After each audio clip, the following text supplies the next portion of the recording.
for the question.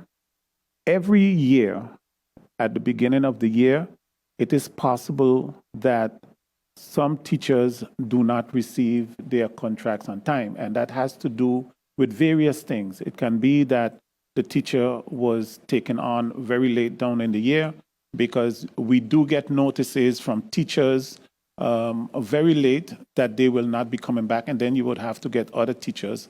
Also, there are some administrative procedures that have to be followed, and sometimes it can take a little bit longer, but that does not prevent us from hiring the teacher once the greater part of the administration is completed.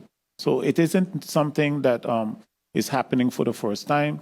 It is something that can happen. You can also have teachers that are coming from abroad, and their documents also need to be processed, and that also can have a delay on the contract. But what we do is we make sure that everything goes as fast as possible in order not to have any hiccups for the education.